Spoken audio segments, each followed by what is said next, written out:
నేస్తమా, సుఖం దుఃఖం బయట ఎక్కలేవు. బంధించబడిన మనసే సుఖదుఖాలకు మూలం.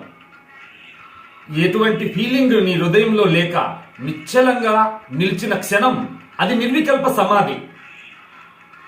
పరమాత్మునికి దాసి మాయ, మాయకు దాసి మనసు, మనసుకు దాసి మనిషి.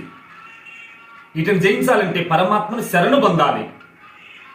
మిత్రమా, ప్రపంచమంతా మనసే. గాఢ నిద్రలో నీవు లీనమైపోతావు.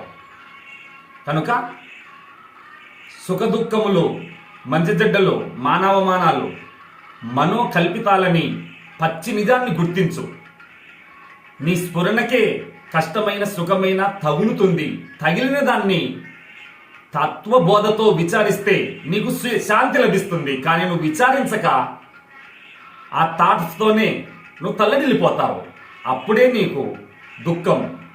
సుఖం దుఃఖం కేవలం డ్రామాలో నాటకంలా గుర్తించినప్పుడు నీవు అద్భుతమైన జగన్నాటక సూత్రధారిని కనుక్కుంటావు. అదే శాంతికి మూలం. జై భారత్.